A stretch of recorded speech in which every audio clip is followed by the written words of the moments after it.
ఇప్పుడు మౌనశ్రీ మల్లిక్ కవి, గాయకుడు, రచయిత, నటుడు మౌనశ్రీ మల్లిక్.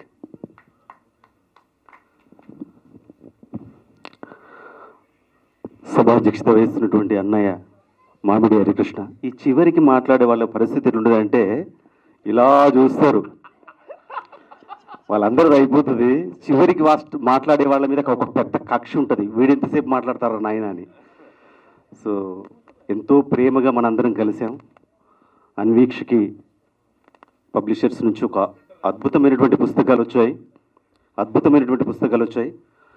అందులో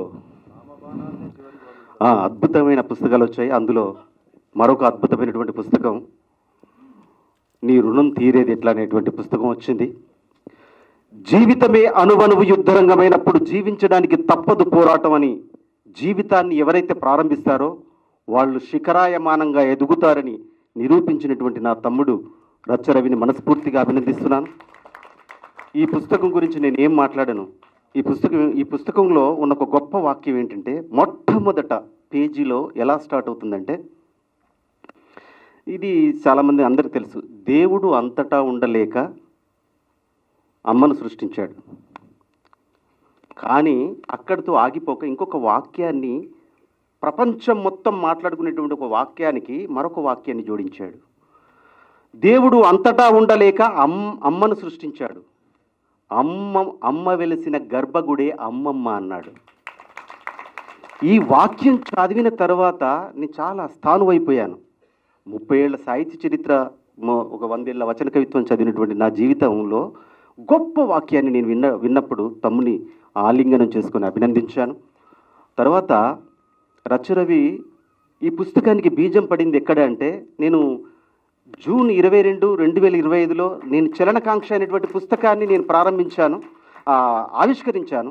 అందశ్రీ గారు ఆవిష్కరిస్తే సభాధ్యక్షత సుద్దాల అశోక్ తేజ గారు ఉన్నారు, వేదిక మీద మన మామిడి హరికృష్ణ గారు ఉన్నారు. అప్పుడు తమ్ముడు ఆ పుస్తకావిష్కరణ కార్యక్రమానికి రమ్మంటే వచ్చాడు. అప్పుడు మైక్ తీసుకుని ఒక మాట అన్నాడు, మీ అందరిని చూస్తే నాకు పుస్తకం రాయాలనిపించింది అన్నాడు. అరే, ఇతను ఇలా పుస్తకం రాస్తాడు, ఇతను నటుడు కదా, ఎలా పుస్తకం రాస్తాడు నేను అనుకున్నాను. ఏదో అందరిని చూసి ఉత్సాహం కలిగింది అనుకున్నాడు కానీ ఆ తర్వాత ఒక నెల రోజులకు అన్నాని పుస్తకం ప్రారంభించానన్నాడు. తర్వాత పుస్తకంలోని ఇన్ని పేజీలు అయ్యింది, ఇంత కష్టపడ్డారు, మేము అంతా కలిసి నేను చెప్తున్నప్పుడు కొంతమంది మిత్రుల సహకారం కూడా నాకు అందిస్తున్నారు, సంగీర్ లాంటి వాళ్ళు. ఇలా చెప్తూ ఉన్నప్పుడు నాకు అనిపించింది పుస్తకం అది ఏం రాస్తున్నాడు ఇదని అన్న, నువ్వు చూస్తావు, చాలా ఒక అద్భుతం జరగబోతుంది అన్నాడు. కానీ అద్భుతాలకే అద్భుతం చేశాడు. ఈ పుస్తకం గొప్పతనం ఏంటంటే, తెలంగాణ ప్రభుత్వం ఏదైతే ఉందో ఎంఏ తెలుగు పాఠ్యాంశంగా పెట్టతగ్గటువంటి గొప్ప నుడికారంతో రాశాడు. చాలా గొప్ప నుడికారం. నేను 30 ఏళ్ల సాహిత్య చరిత్ర నాకు అనుభవం ఉన్నప్పటికీ ఒక్కొక్క పేజీ చదువుతున్నప్పుడు నేను పొందినటువంటి తాదాత్మ్యం, నేను పొందినటువంటి అనుభూతి మాటల్లో చెప్పలేను. అమ్మమ్మ గురించి, అసలు అమ్మమ్మ సబ్జెక్ట్ మనకు నానమ్మ కదా, అమ్మమ్మ కాదు కదా. కానీ నానమ్మ కాదురా, అమ్మమ్మ రా సృష్టి అని చెప్పి ఆ సృష్టికి ప్రతిసృష్టి చేసినటువంటి, అక్షర సృష్టి చేసినటువంటి నా తమ్ముని నేను మనస్ఫూర్తిగా అభినందిస్తున్నాను. ఈరోజు మాతృ దినోత్సవం సందర్భంగా ఇక్కడ మనందరం కలుసుకొని ఏర్పాటు చేసినటువంటి తమ్ముని నేను మనస్ఫూర్తిగా అభినందిస్తున్నాను. ఇది పుస్తకం ఒక్కటి కాదు. పుస్తకం ఎందుకు గొప్పదంటే, రచయిత ఎందుకు గొప్పవాడంటే, డాక్టర్ సి నారాయణ రెడ్డి గారు వీసీ చేశారు, ప్రొఫెసర్ చేశారు, వీసీ చేశారు, రీడర్గా చేశారు, ఎంపీ రాజ్యసభ చేశారు. కానీ నారాయణ రెడ్డి గారిని ఏమంటారంటే రచయిత అంటారు. ఒక ఎంపీ అనరు, వీసీ అనరు, ఏమి అనరు. రచయిత అంత గొప్పవాడు. ఇవాళ ఎన్నో ఉన్నతమైనటువంటి పదవులను ఆవిష్కరిస్తున్నటువంటి మామిడి హరికృష్ణ గారు ఎవరే అంటే రచయిత అంటారు. రచయిత అంత గొప్పవాడు.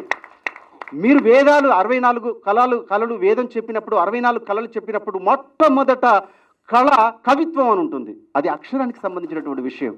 కాబట్టి ఇంతమంది మహానుభావులు నాకు అందరూ స్నేహితులే, అందరూ మిత్రులే, అందరూ నాకు గురువులే.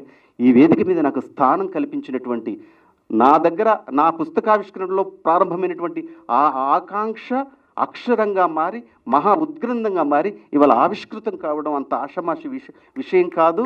ఇదేంటంటే ఒక గొప్ప విషయం, చాలా గొప్ప విషయం ఏంటంటే, పనులు చాలామంది అనుకుంటారు చేయరు. ఒక ఉద్గ్రంథాన్ని జూన్ 22, 2025 రోజు ఆలోచన వస్తే, ఆ సంవత్సరానికి ముందే, సంవత్సరం కాకముందే మే 10వ తేదీ 2026 పుస్తకం రిలీజ్ చేశాడంటే నిద్రపోడు రాత్రి తెల్లవారుజామున 3 గంటలకు నిద్రలేచేటువంటి ఒక రచయిత ఒక నటుడు ఎవ్వరూ లేరు. అసలు నిద్రపోడు. అలాంటి గొప్ప విద్వత్తున్నటువంటి మనిషి, గొప్ప నటుడు, మంచి రచయిత అయినటువంటి నా తమ్ముని మనస్ఫూర్తిగా అభినందిస్తూ పెద్దలందరి పేరు నేను చెప్పలేకపోతున్నాను. మా సుజాతమ్మ అద్భుతమైనటువంటి యాంకరింగ్ చేసింది. వారికి కూడా మనస్ఫూర్తిగా ఆశీస్సులు అందజేస్తున్నాను. ధన్యవాదాలు. ఎందుకంటే నెక్స్ట్ నీ మీద కక్ష ఉంది. ఇప్పుడు నువ్వే ఇట్లా కనబడతావు చూడు.